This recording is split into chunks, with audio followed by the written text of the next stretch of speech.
Hello, everyone, and thank you for joining me for another restful episode of true, scary stories to help you fall asleep. Today, we're going to be reading true middle-of-nowhere horror stories. I hope you enjoy them. So, without further ado, lay back, relax, and enjoy these true, scary stories.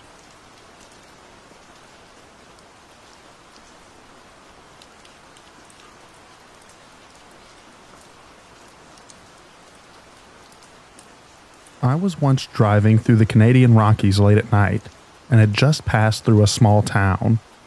So I'm driving through the pitch black and I need to stop to use the restroom and have a smoke. But because it's so dark, I missed the last rest stop for the next while. No problem. The highway is completely deserted.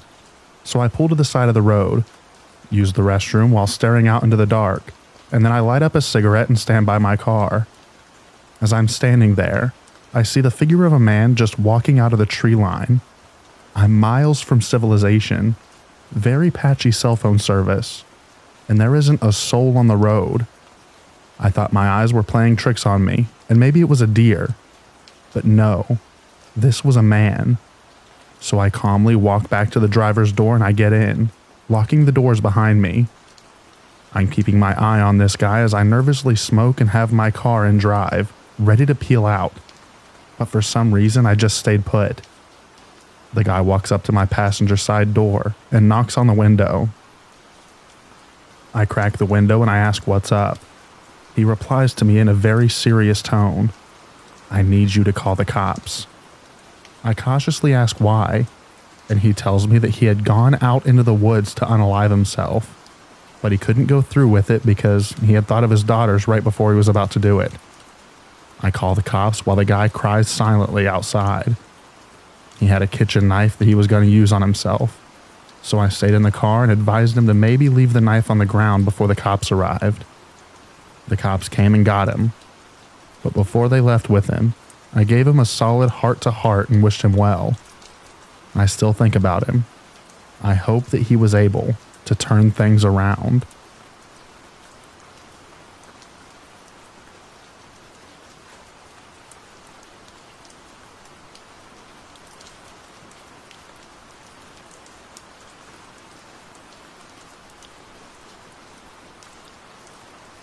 Well, I'm a truck driver, and this story was creepy, at least at first.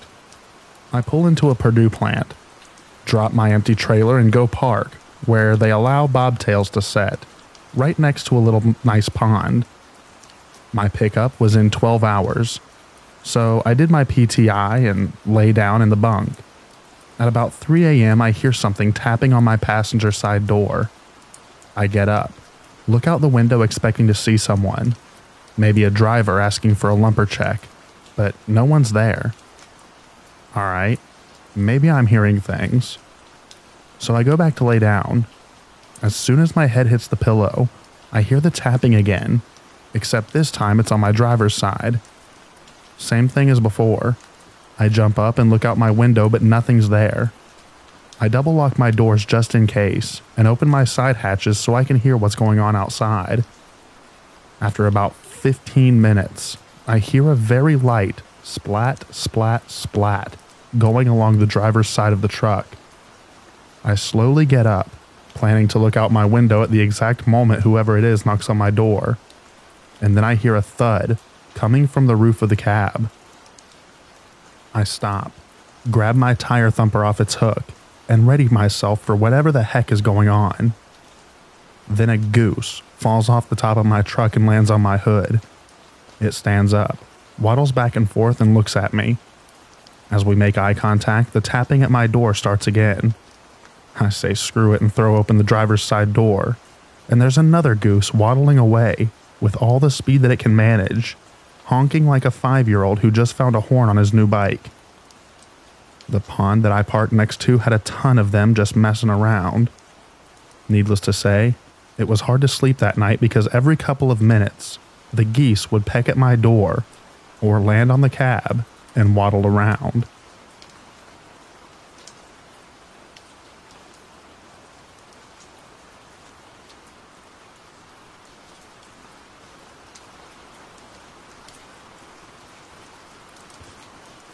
trucker here. I think the best creepy thing that ever happened to me was I was heading down from Tucson, Arizona, up into Salt Lake City, Utah. Well, this was a few years ago, and the main highway had been taken out in a flash flood. It was under construction, so I had to take a weird detour through the mountains in lower Utah. Well, it was getting late, and I was getting tired, so I pulled off onto the shoulder, and I went to sleep in my bunk. Now this was in the middle of nowhere. Closest town was like 40 miles away, so it's completely pitch black outside once I turn the lights off. Anyway, around 4 a.m. I wake up because I'm hearing something messing with my truck, like playing with the air and power cables between my cab and the trailer, which is literally 6 inches from where my head is at, but on the outside of the cab. Then I feel something climb onto the landing that's on the back of my truck, and it shakes my whole truck. So I'm guessing something around 200 to 300 pounds was climbing around back there.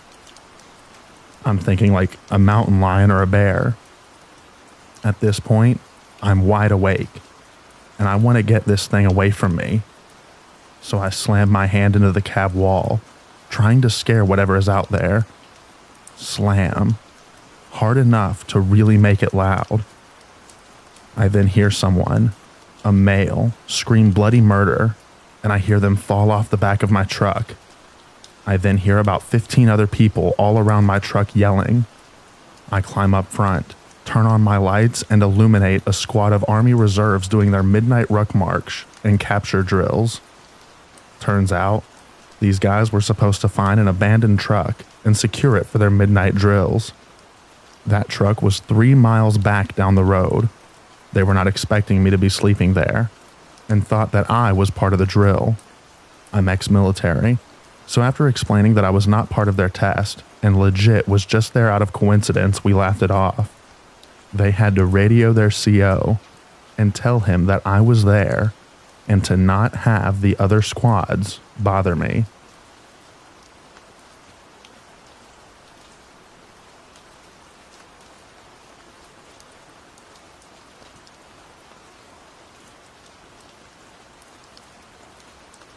I used to deliver hotshot freight across the Great Plains/Minnesota area. One night around 2 a.m., I was hauling across North Dakota, trying to reach Montana by morning. I was delivering a particularly valuable tractor part that a farm desperately needed for the following day. I began to notice some highway hypnosis sneaking up on me, but it didn't really bother me because I'd been through it hundreds of times before. Anyone who has driven across North Dakota knows that it is incredibly flat, like really flat. There also tends to be very straight and long roads. It's somewhat easy to see things on the road that are far away, even at night. I noticed something long on the road, spanning my entire lane, approximately half a mile in front of me. I slowed down a little and prepared to move into the opposite lane, thinking it was some retread off of a blown tire. As I got closer, I noticed it was 2 people, laying head to toe across the entire lane. I swerved into the other lane, successfully avoiding them, and came to an almost complete stop. But they didn't move, not an inch. I was just about to back up and check on them when I remembered a story that an old graybeard colleague of mine told me. He told me that in certain remote areas, people will lie down in the middle of the road and wait for a car or truck to stop and see what's going on. At that point, the road layers, along with whoever else is hiding in nearby bushes, will beat the crap out of the driver and steal his vehicle, leaving him in the middle of nowhere. I decided not to back up, and when the 2 people in the road saw me put my truck back in gear and drive away, they both got up and walked towards the shoulder. I called the police and explained what happened, but we were so far away from civilization that I doubt anything came of it. Thanks to that old graybeard, I got to keep my truck, my job, and my teeth.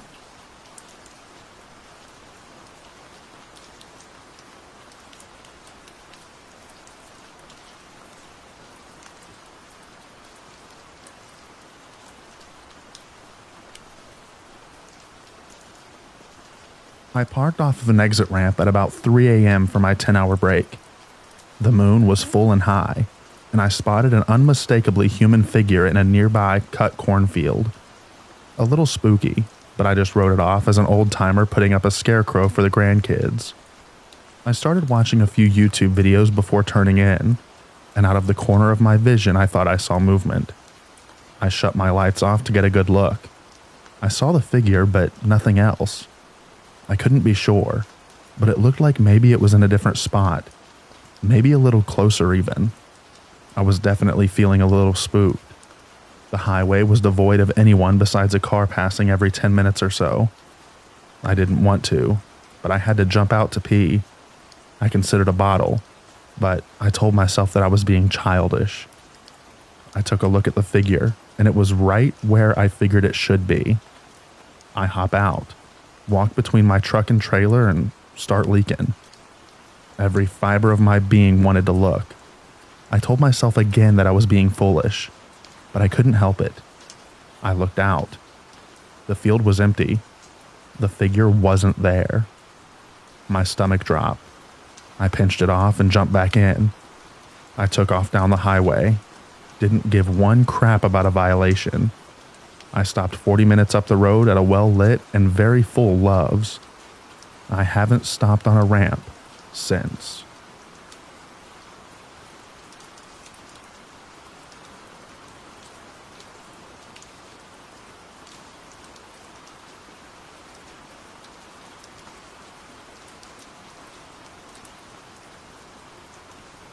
I used to do deliveries, and I used to have this regular that was out in the boondocks, about 25 plus minutes out of the way of civilization, and smack dab in the middle of two large towns. I would drive this route maybe once a month, and would always pass at least one car driving towards me due to the sheer length of the drive. There was a small group of old houses on this route that were really broken down, and I had never seen anyone around them in the 6+ months of me driving that route.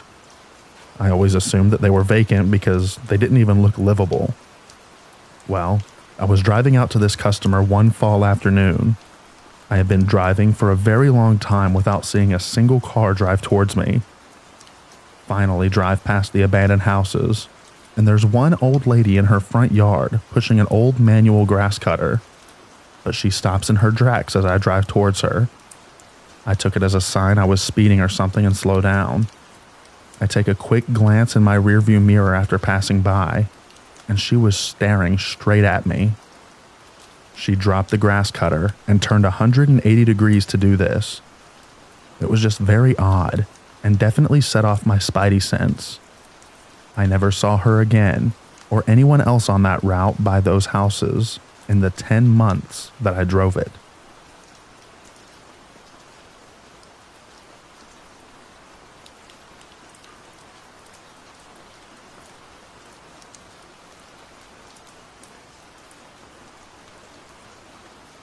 I drove a trash route in a very rural area.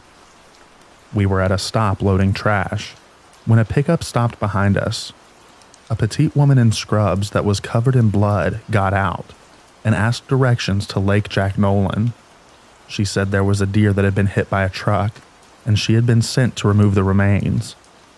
She never said who sent her, but she wasn't moving a deer anywhere at her size. We gave her directions and sent her on her way.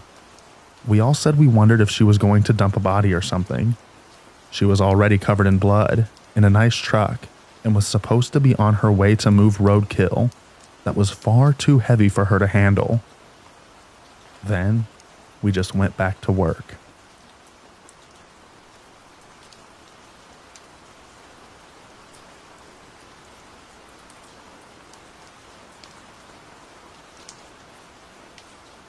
My father was a truck driver in East Africa in the 80s and early 90s. During the years leading up to the Rwandan genocide, my father was passing through Rwanda. He reached a checkpoint and was forcibly removed from his truck at gunpoint. Apparently, he looked like he belonged to the Tutsi tribe, and they put him in a cage with other Tutsi prisoners. He tried communicating that he isn't Rwandan, but no one spoke the same language as him. Every night, they would take about 5 people from the cage and slaughter them in front of him. After the third night, he saw a man that spoke a little bit of Swahili, which my dad spoke, and told him that he's not Rwandan and showed him his ID. Somehow that guy got him out, and he was handed the keys to his truck and was on his way.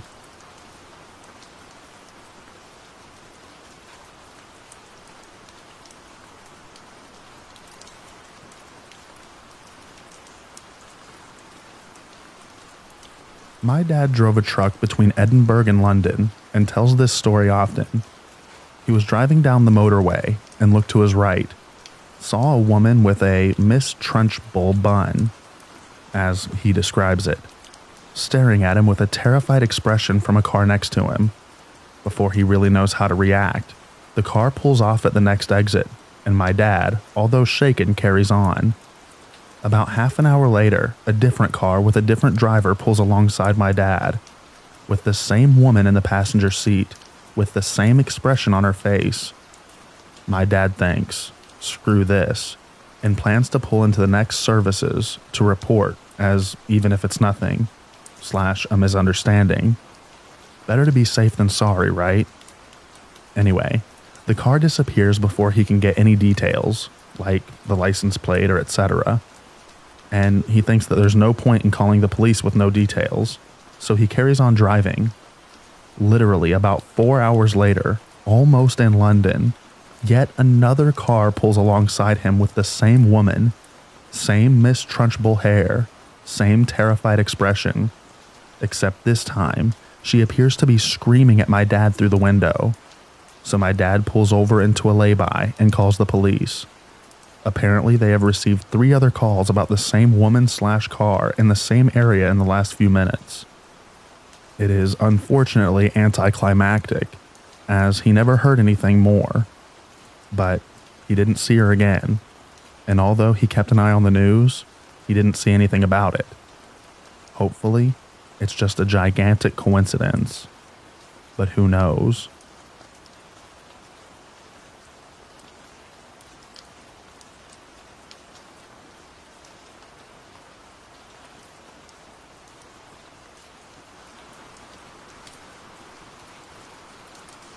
Around 2006, I was driving flatbed.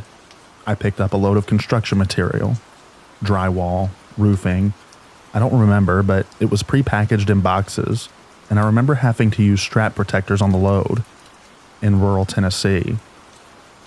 My memory is foggy, but I want to say that it was between Memphis and Nashville, but closer to the intersection of the Missouri, Alabama, and Tennessee lines. Tarp required, so I strapped everything down, tarped the load, and left the shipper. About 5 miles down the road, in the middle of nowhere, woods on a 2-lane road, I noticed my tarp flapping in the wind. I found a wide shoulder and pulled over to fix it. I realized that I just flat did a crappy job tarping this load, and decided to redo it on the side of the road. I undo all the bungee straps, drag the tarps off, roll them back up, climb up on the load and start unrolling the tarps again, and I see a guy walking down the same side of the road that I'm on, coming towards my truck.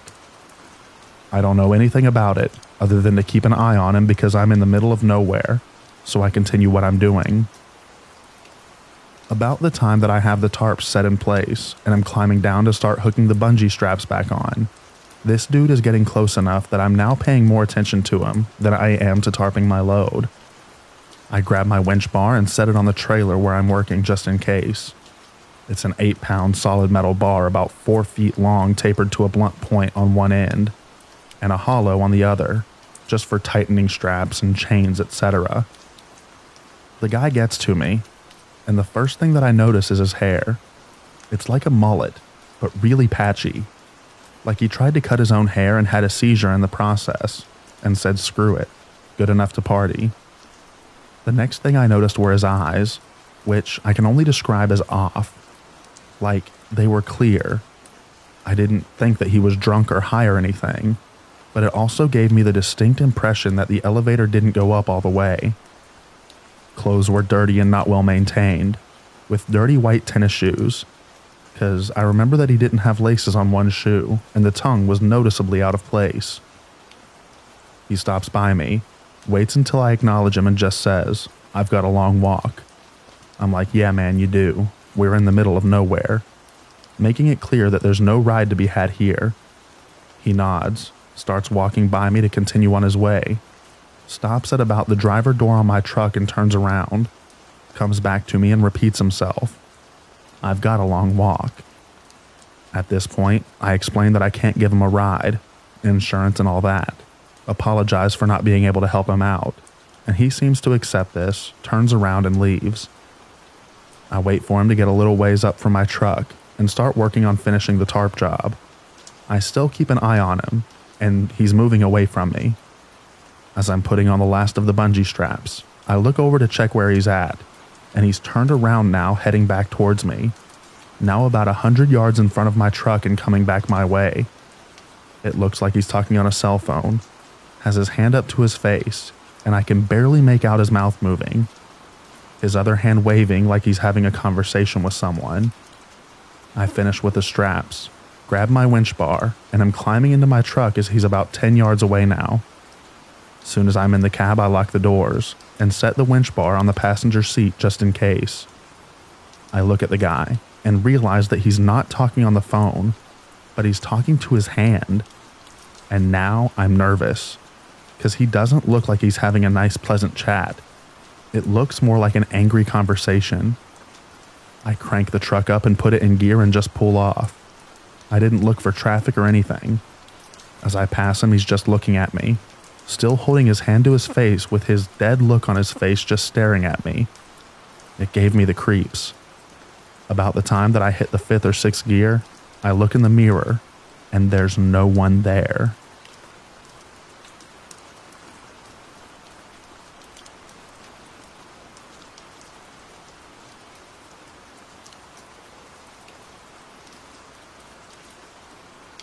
I used to drive truck in northern Manitoba.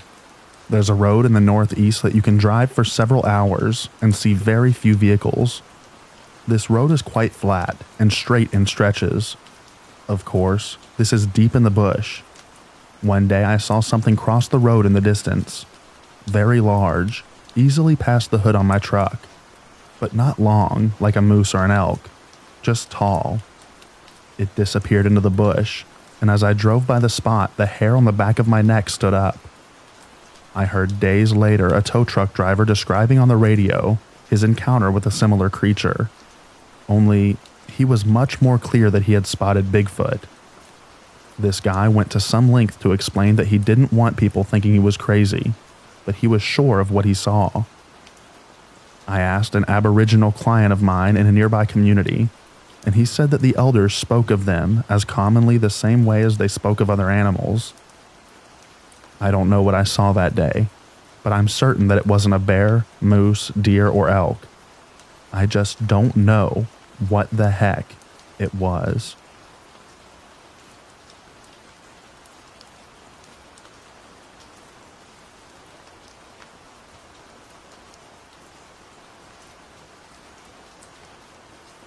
Years ago, I read about a guy who was riding with his truck driver father as a child.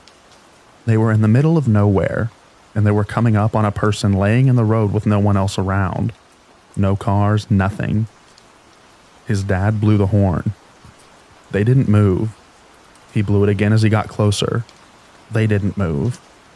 He told his son to put his head down and cover his eyes, and he ran the person over. When they looked back, a bunch of people who were previously hiding were running out of the woods, and the gist was that his dad knew it was a setup for a robbery or worse, and wasn't chancing it with his child in the car. No clue if it was true or not, but I think about that story all of the time.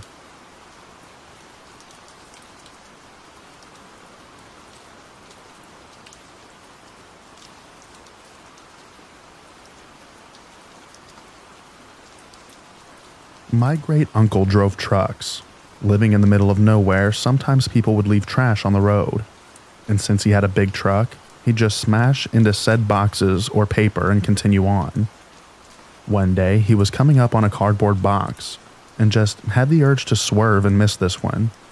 He misses it and passes by with no incident. Looks in the rear view to look at the box and out pops a kindergarten-age little kid that just heads back to their house as nothing happened.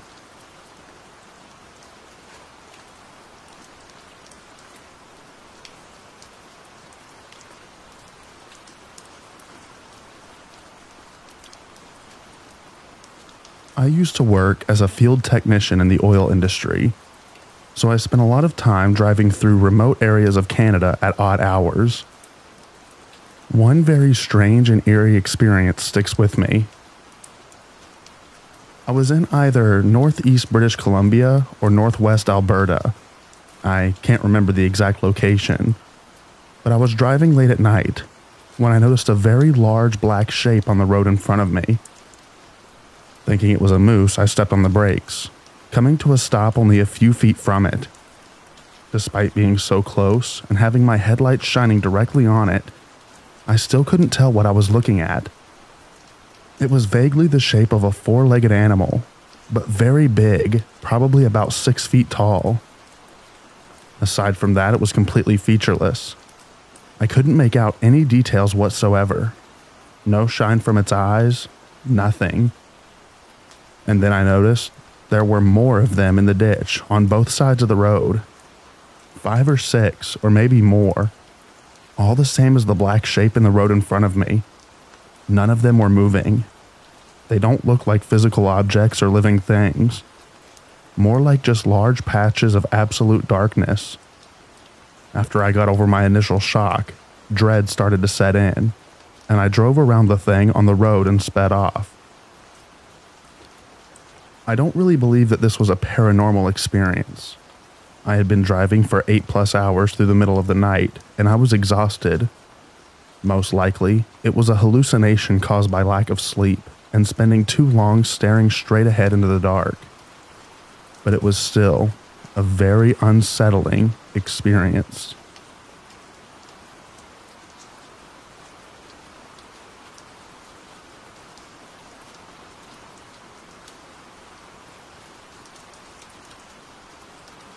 I was driving through eastern Washington on some state roads. There were no rest stops or cities, but I had done the route enough to know that there were these massive dirt areas every roughly 40 miles where you could park safely away from the road. I decided to call it a night and closed my blinds and laid down to watch something on my phone. After roughly an hour, I hear someone try to open the driver's side door.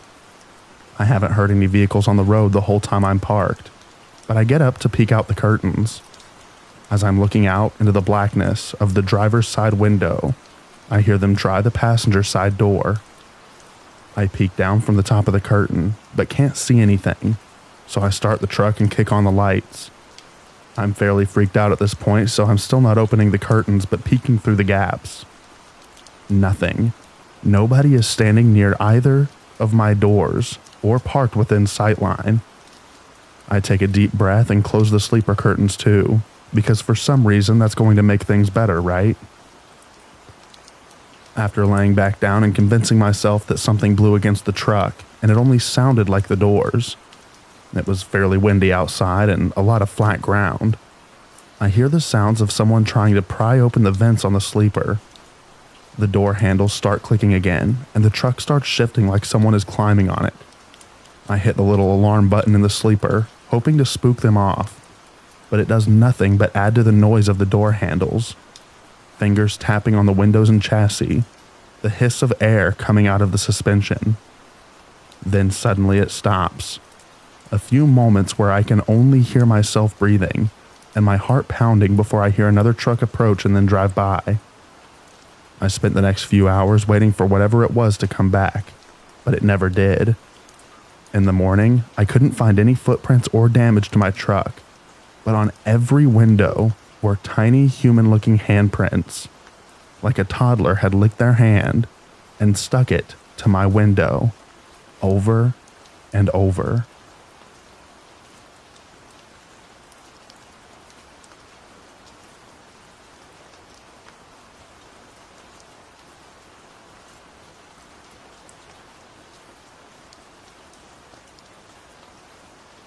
Okay, I got one while I was actually driving a bus in the deserts of Central Australia.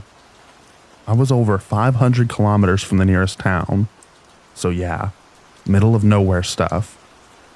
I was out on a 5-day charter to pick up a bunch of Aboriginal elder women to go and get their women's business health checks done. On the day I took them to get that done, we went via a place called Mintabi, so they could shop in the clothing in whatever store that's randomly in this little opal mining area of southern Australia. We left from there quite late to make the 3 or so hour journey back to where we were all staying overnight. The next day, I'd take them back to their respective desert communities. The passengers all fell asleep, as they'd had a very long day. As had I, but that's my job. Even the nurse who was traveling with us fell asleep. So there's me, all alone in the cab of the Mercedes truck-derived bus. My 30 passengers all sleeping in the darkness of the passenger's pod behind the cab, and it was around 9 p.m. Up ahead in the distance, I see a headlight coming towards me along the lonely desert dirt road, so I dip my lights till the spotlights go off and adjust to see only what low beam will show me. I drive down into a slight dip of a dry creek bed, expecting to see the car with only one headlight anytime shortly. It's nothing unusual to see a car with only one headlight out there, so I'm not even remotely bothered. As I come out of the dip, I put my spotlights and high beams back on, and there is no car, no nothing, just the empty dirt road. There is no dust in the air, and I can see a good distance in front of me and out to each side. There was nothing there, just the empty desert, the dirt road, and me alone in the cab. I keep the lights on until we come to a stop about an hour later. I didn't see any cars or anything the rest of the journey. Before I let the passengers out, I ask if any of them saw the light, and they all go dead silent. And after a short while, they start talking in their own language, hurriedly, and then they all got off the bus. A few minutes later, a couple of the ladies came up to me to ask me to tell them exactly what I saw without leaving anything out and to describe exactly where I saw it. Now, I'm a big guy. I've lived on 3 continents. I've been a police officer, a teacher, bus and coach driver, truck driver, all sorts of things. Let's just say that I'm pretty skeptical, but I do have an open mind. I'm not scared by much in this world. After I told these ladies everything from start to finish and described in minute detail exactly where it happened, I took note of exactly how far out we were when it happened. The 2 ladies looked at me with the whites showing in their eyes. They looked spooked and they said, and I'll never forget the way they said it. I got on great with the indigenous people of Central Australia, and I trust that I know when something rattles them. They said this, "Driver, we are so lucky that you did not stop, because if you did, no one would have seen any of us ever again. We'd all be gone." I asked why, and they just shook their heads and said to not talk about it, because it had scared all the ladies. I'm pretty sure that many people have heard about the Min Min lights in Western Queensland. Well, whatever these ladies knew about whatever I saw in our location, they were convinced that it wasn't something you wanted to meet in the desert at night. I only ever saw this once. I only saw it for maybe a minute, and it just looked like a car headlight a couple of kilometers away up the road. But I'll tell you what, if the ladies that came from this area and whose people have survived in this desolate, remote part of the continent for 60,000 years are worried to the point of all being scared, I certainly don't want to mess with whatever it is.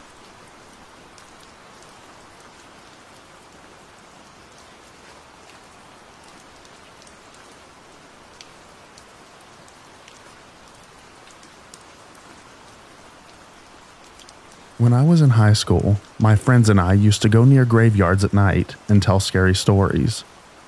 One night, we were all just sitting and telling stories, when from the corner of my eye, I saw a figure get up from the grave, the way a person gets up when they're laying on the floor, and walk towards the rear gate. I freaked out and asked others if they saw what I saw, and everyone nodded yes.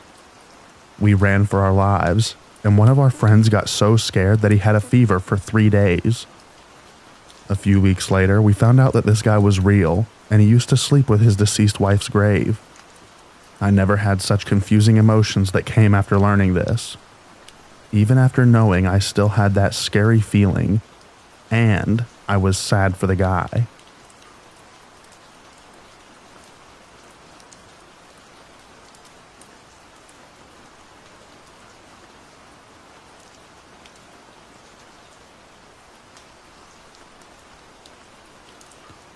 Reno, Nevada, a place on the north side of town, way off the freeway towards an old military road.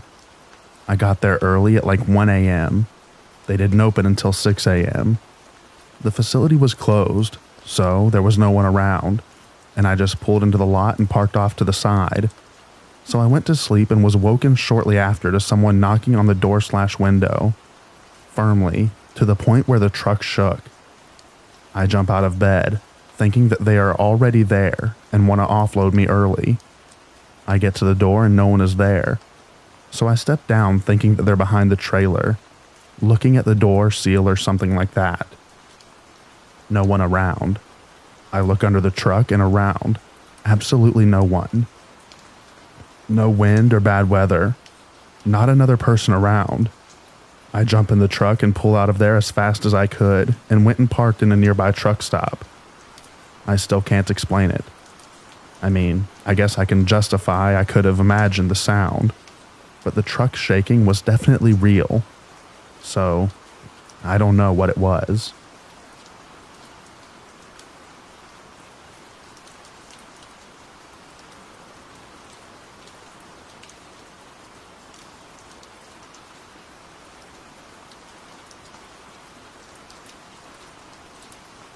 We were driving down south along the Sea of Cortez with a buddy at night at this 4-hour dirt road to Gonzaga, which is pretty much in the middle of nowhere in the desert. And we see the lights of a car behind coming down fast and now effectively tailing us. And they had bar mount headlights on top, or what seemed like it, which are super bright. It's normal, or was, that locals and gringos get wasted in the nearest, now former due to COVID, Spring Breaker town, and then go down this road super fast to test their rigs since there's no police there. So I try waving him off to get the guy to keep them lights low, since he's blinding us, but he isn't slowing down a bit, nor turning off his roof lights. And it was a dangerous, super dark road. Finally, near a curve near the shore, I found a spot to bail off the road without crashing, and we see the lights pass by us super fast and going straight to the curve, and we're like, that's it, he's gonna crash down to the sea. But the lights didn't fall and kept going straight into the beach and the sea, and then pitched up abruptly to the night sky and disappeared. We didn't say a word for a minute or so, and then my buddy goes, "Did you see it?" And I say, "The freaking flying truck?" We didn't talk about it anymore, as it simply didn't make any sense to talk about it, or with anyone else, when we arrived.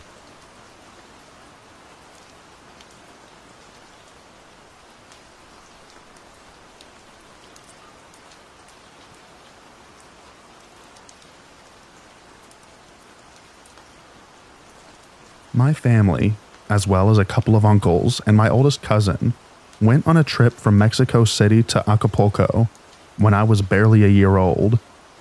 Back home in the middle of the night. Ah, the good old days when you could travel at night. The car broke down, and a police car quickly came to our help. There were 3 policemen in the car, and the chief offered to take my dad to the nearest gas station where he could find a mechanic, and told the other 2 officers to stay with our car. My dad says they seem absolutely not pleased with the order until the chief told them, "Don't worry, there's a woman and 2 children." That seemed to calm the 2 officers. Driving to the gas station on the police car, my dad asked the chief what was all about. The chief told him there had been many accidents in that part of the road, That's why they were able to find our car so quickly. All of the accidents involved young men traveling without female or child company. Those who had survived said that they crashed because they could see a very beautiful woman next to the road, but once they came close to her, she turned out to be just a rotting corpse staring at them, and they crashed because they were paralyzed by fear.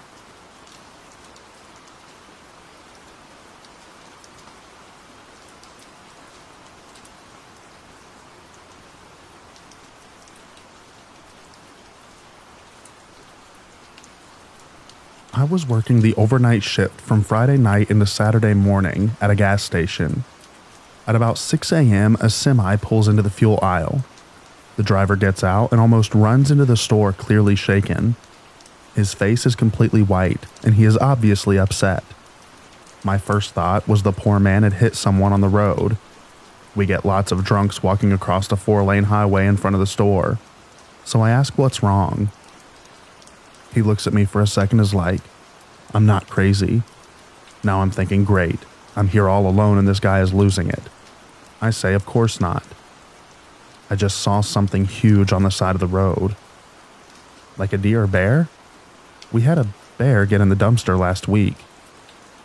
No, bigger than a bear on its back legs. Maybe a big person? It picked up a dead buck on the side of the road and carried it over its shoulder into the woods. I could only stare at him.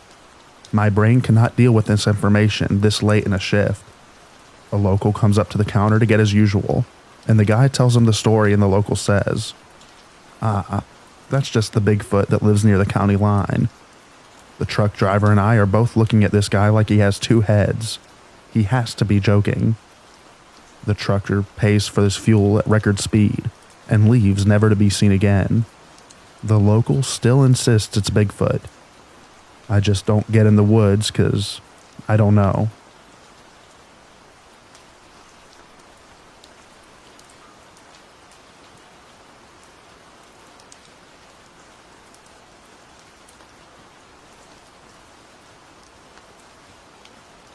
I was driving from Spokane, Washington to Omaha, Nebraska, just cruising down Highway 212 in the middle of the night in southern Montana. At about 2 a.m., I'm pulling through the only town, Lame Deer MT. I've tried to find it on a map since, but I can't be certain. But I think that was it. On that lonely stretch of highway. One stoplight town, and I get stopped at the only red light. Haven't seen a vehicle on the road since I'd hopped off I-90 about an hour prior, and there wasn't a single person outside in the town. Sitting at that red light, a loud siren/alarm starts sounding. Loud enough that I don't see how any person in the town or within a few miles could have slept through it. It reminded me of the siren from the movie Silent Hill.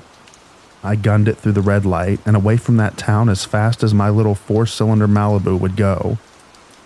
It may not seem that crazy, but just imagine the most haunting sound you've ever heard, in a place you've never been, several hours separated from seeing a person last. I'm sure there's an innocent explanation for the siren, but it still sends chills down my spine, just thinking of it.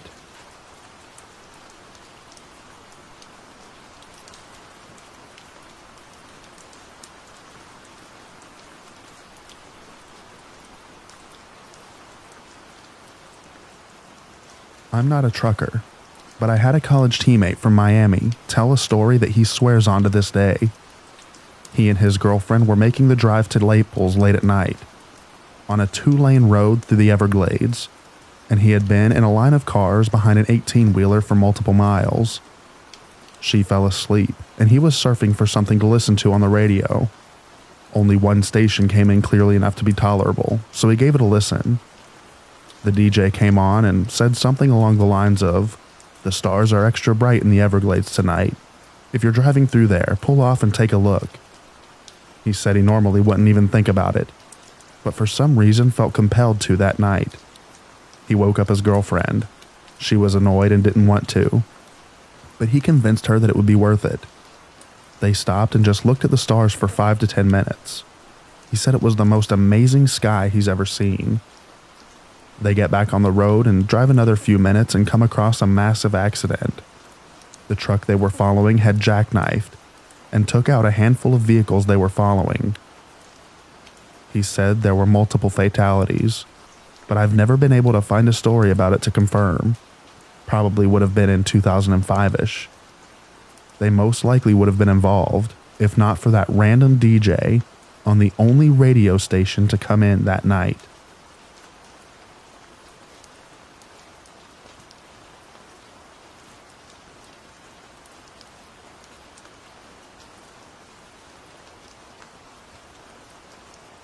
My friend drove for a few years a while back.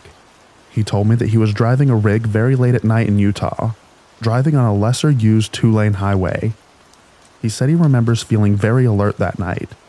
So he noticed what appeared to be a figure manifesting up ahead on the dark road. Told me it wasn't on the road but just next to it. He then comes to a stop and grabs his heavy-duty flashlight and points it at the figure. He then describes it. Apparently, this humanoid creature had a dead coyote that it was eating, and the truck had gotten its attention and made it angry. So it sort of stands up so he can get a full view of the thing. It was gaunt, with very big eyes, and of course the coyote blood all over its face. Its height was about 6'2". It had skinny limbs and no clothing. He then describes how it started to shuffle slowly towards the truck. Not only does he not have a weapon at that time, the only usable weapon being his flashlight is actively helping him view this creature. He decides to book it and leave. Had no problem passing it. Turned around to see it standing in the middle of the road on 2 legs as he drove away. He then reaches the nearest rest stop, and he sees 2 other truckers talking. Apparently my friend wasn't the only one to see that thing. Both the 2 guys looked as horrified as he was. As for my opinion on my friend's encounter, I have to say my friend isn't one to lie, so his story had me intrigued. I told him that maybe what he saw was some mentally ill person out there, but he brushed the idea off, saying that he knew what he saw wasn't human. I'm not the superstitious type, but his story really did creep me out.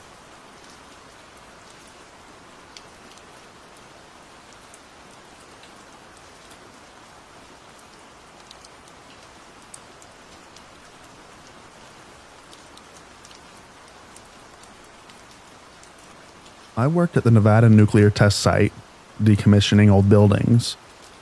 How much time do you have, really, to hear all of my stories? But for this one of the creepiest days was when I was sent with an end dump load of non-hazmat material to the general landfill, which I had never been to before. Somehow I missed the turn and ended up at an armed gate with machine guns pointed at me. Very uncomfortable. Once I explained my mistake, I was quite hastily turned around, still not knowing exactly where my turn was. A very nondescript desert road was what I was looking for. I headed back. I turned on the next dirt road I came to and ended up at the Sedan crater.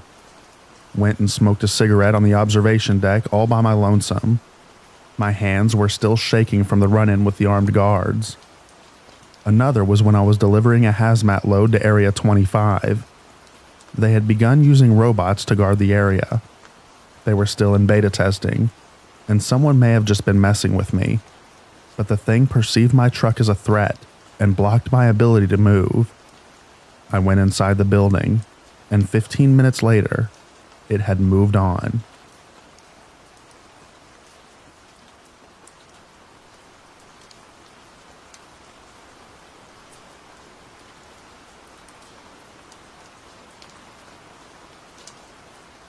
I'm not a trucker, but I had to drive home from DC to Nowhere, Kansas after getting off of active duty. I didn't have anything but my car, some clothes, and my late grandpa's old service revolver to my name. Couldn't leave base until 5 p.m., which put me in West Virginia after dark. My GPS decided to transfer me between highways via a few back roads. In the meantime, it just quits working. No cell phone, no GPS. and it's dark in the boonies. Figured I'd call it a night and find my way out from my Atlas in the morning. I pull off the road/path, lock my doors, put up sunshades on my windows and get some sleep. It was a nice hatchback sleeper setup in my honest opinion. I was just starting to doze off when I hear footsteps on gravel.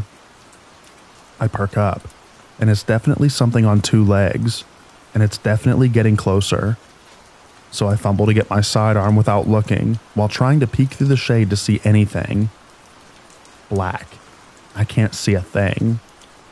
All the wildlife is silent, and I can hear footsteps circling the car. Back passenger handle pulled. Front. Driver. Driver rear. Hatch. Silence. I'm hoping they'll think it's abandoned and just leave. I pull back the hammer on the revolver, and as soon as it clicks, there's a pounding on the hatch glass. I rip the sunshade down and see a man in an open plaid shirt just going to town on my window with his fist in his eyes that I've only seen on a rabbit right before slaughter. We lock eyes and he just starts screaming. Not even words, just straight up screaming. So I scream back that I'll blow his head off if he doesn't leave me alone. He takes off to the rear of the car. I catch my breath, climb into the driver's seat and start the car to get the crap out of there. Suddenly, my window explodes into nothing. I later learned that broken spark plugs will do that, and he reaches in the car and yanks me out the window. Terrified, I fall awkward as crap as I clear the window, so I'm on the ground. He's kicking the crap out of me, and I'm scrambling trying to find the gun that I dropped in the commotion. Seemingly out of nowhere, this random middle-aged guy comes charging out of the woods and decks the guy. They tussle a bit. I find the gun under the car. Crazy guy number 1 leaves, and I draw down on crazy guy 2. He puts his hands up, asking me not to shoot and generally being rational. I asked what he was doing out here, and he said, "Well, I'm not here to mess around with spiders." Then explained that he's out here on vacation in a cabin, heard screaming and came to help. I thanked him and got the crap out of there, found a Walmart a few towns over, and slept under a street lamp. I called my dad the next day to tell him I'd be late, because I had to replace a window and explained what happened.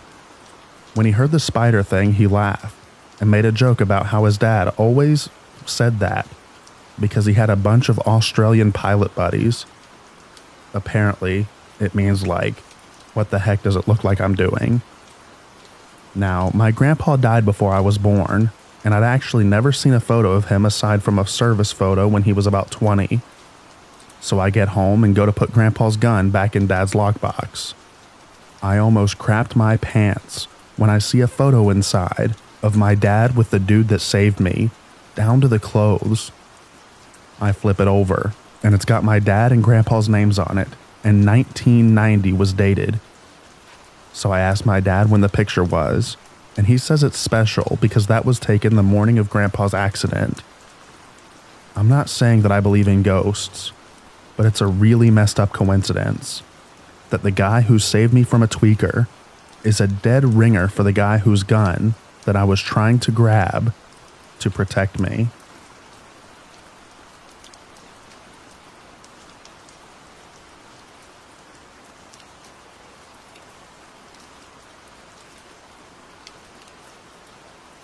Thank you so much for listening to all of the stories in this video.